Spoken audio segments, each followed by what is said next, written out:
Hello hi നമസ്തേ നമസ്കാരം. ഇന്നത്തെ recipe നമുക്ക് ഒരുപാട് റിക്വസ്റ്റുകൾ വന്നിട്ടുള്ള ഒരു റെസിപ്പിയാണ്. നല്ല മഴയുള്ള സമയത്ത് ഒരു ഗ്ലാസ് നല്ല ചൂട് ബദാം മിൽക്ക് കിട്ടിയാൽ അത് ഇഷ്ടമല്ലാത്തവർ ആരും തന്നെ ഉണ്ടാവില്ലെന്ന് തോന്നുന്നു. അതുപോലെ ചൂടുള്ള സമയത്ത് തണുപ്പിച്ച നല്ല ബദാം മിൽക്ക് കഴിച്ചാൽ അതിന് വേറൊരു സുഖമാണ്. അമ്മയുടെ നല്ല ചൂട് ബദാം മിൽക്ക് കാണുന്നതിന് മുമ്പായിട്ട് തന്നെ ചാനൽ ഇപ്പോൾ തന്നെ നിങ്ങൾ സബ്സ്ക്രൈബ് ചെയ്യാൻ മറക്കരുത്. ഒപ്പം തന്നെ ആ ബെല്ലൈക്കൺ കൂടി എനേബിൾ ചെയ്യുക, ഞങ്ങളെ സപ്പോർട്ട് ചെയ്യുക. അമ്മയുടെ ബദാം മിൽക്ക് കണ്ടിട്ട് പെട്ടെന്ന് തന്നെ മടങ്ങി വരാം. തീർച്ചയായും നിങ്ങളിത് ട്രൈ ചെയ്ത് നോക്കുക. ഞങ്ങൾക്ക് ഒരുപാട് ഇഷ്ടമുള്ളൊരു റെസിപ്പിയാണിത്.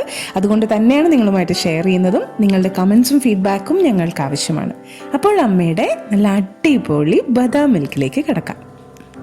ഒരു ചുവട് കെട്ടിയുള്ള പാത്രത്തിലേക്ക് ഒരു 500 ml ഫുൾ ക്രീം മിൽക്ക് ഒഴിച്ചു കൊടുക്കുകയാണ്. ഇതിനി നന്നായിട്ട് തിളയ്ക്കാനായിട്ട് നമുക്ക് വെയിറ്റ് ചെയ്യാം. പാല് തിളയ്ക്കുന്ന സമയം കൊണ്ട് മിക്സിയുടെ ഡ്രൈ ജാറിലേക്ക് ഒരു 15 ബദാം, ഇതിപ്പോൾ ഞാൻ ഓവർനൈറ്റ് സോക്ക് ചെയ്ത ശേഷം തൊലിയൊക്കെ മാറ്റിയതാണ്.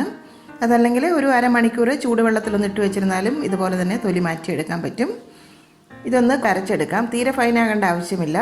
ഒരു 2 ടേബിൾ സ്പൂൺ പാലും കൂടി ചേർത്തിട്ട് അരയ്ക്കാം. ഇത് തീരെ ഫൈൻ അല്ലാതെ അരച്ചെടുത്തിട്ടുണ്ട്. ഇതിനി നമുക്ക് മാറ്റി വെക്കാം. അതേ ജാറിലേക്ക് ഒരു 10 പിസ്തായെ, ഒരു 10 കാഷ്യൂനട്ട്, 2 ടേബിൾ സ്പൂൺ പാലും കൂടി ചേർത്ത് വീണ്ടും ഇതുപോലെ തന്നെ തരിതരിപ്പായിട്ട് അരച്ച് നമുക്ക് മാറ്റി വെക്കാം. ഇതുപോലെ തരിതരിപ്പായിട്ട് അരച്ചെടുക്കുമ്പം നമുക്ക് ആ ബദാം മിൽക്ക് കുടിക്കുമ്പോൾ നമുക്കൊന്ന് കടിക്കാൻ അതിൽ കിട്ടുകയും ചെയ്യും. പാൽ ഇടയ്ക്കിടയ്ക്ക് ഒന്ന് ഇളക്കി കൊടുക്കണം. പാൽ നന്നായിട്ട് തിളച്ച് തുടങ്ങിക്കഴിഞ്ഞാൽ അതിലേക്ക് ഒരു 5 ടീസ്പൂൺ പഞ്ചസാരയാണ് ഞാൻ ചേർക്കുന്നത്.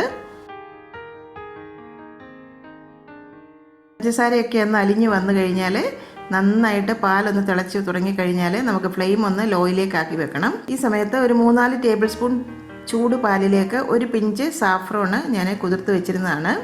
ഇതൊരു കളറിനും നല്ലൊരു ഫ്ലേവറും നമുക്ക് ഈ ഒരു ബദാം മിൽക്കിന് കിട്ടും. അതുകൂടി ചേർത്ത് കൊടുക്കാം.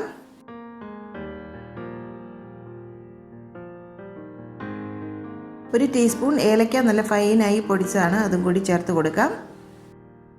ഇനി അതിലോട്ട് നമ്മൾ അരച്ച് വെച്ചിരിക്കുന്ന ബദാം പേസ്റ്റും കൂടി ചേർക്കാം. പിസ്തായും കാഷ്യൂനട്ടും കൂടി അരച്ച് വെച്ച പേസ്റ്റും കൂടി ചേർത്ത് കൊടുക്കാം. എല്ലാം കൂടി ഒന്ന് ഇളക്കി മിക്സ് ആക്കണം. ഇനി ഇതെല്ലാം കൂടി ഒന്നും കൂടി തിളച്ച് വരണം. തിളച്ച് വന്നു കഴിഞ്ഞാൽ വീണ്ടും ഒരു ലോ ഫ്ലെയിമിൽ വെച്ചിട്ട് ഒരു 5 മിനിറ്റ് വീണ്ടും പാലൊന്ന് തിളപ്പിക്കണം. അപ്പോൾ കുറച്ച് പാലൊന്ന് വറ്റി കിട്ടുകയും ചെയ്യും. അപ്പോൾ ഈ ഒരു പരുവത്തിൽ നമുക്ക് ഫ്ലെയിം ഓഫ് ചെയ്യാം. മഴയൊക്കെയുള്ള സമയമല്ലേ, നല്ല ചൂടോട് കൂടി തന്നെ ഞാനിത് ഗ്ലാസ്സിലേക്ക് സെർവ് ചെയ്യുകയാണ്. ചൂട് സമയമൊക്കെ ആണെന്നുണ്ടെങ്കിൽ ഫ്രിഡ്ജിൽ വെച്ച് നന്നായിട്ട് ചിൽഡായിട്ട് നമുക്ക് സെർവ് ചെയ്യാം. വളരെ ടേസ്റ്റിയും ഹെൽത്തിയുമായിട്ടുള്ള ഒരു ഡ്രിങ്കാണിത്. നിങ്ങളിത് വീട്ടിലുണ്ടാക്കി നോക്കുക. ഉണ്ടാക്കി നോക്കിയ ശേഷം നിങ്ങളുടെ എക്സ്പീരിയൻസ് കറി വിത്ത് അമ്മയുടെ കമൻറ്റ് ബോക്സിൽ കൂടി ഞങ്ങളുമായിട്ട് ഷെയർ ചെയ്യണം. വീഡിയോ കണ്ടിട്ട് വീഡിയോയെക്കുറിച്ചുള്ള അഭിപ്രായങ്ങളും കമൻറ്റ് ബോക്സിൽ എഴുതാൻ നിങ്ങൾ മറക്കരുത്.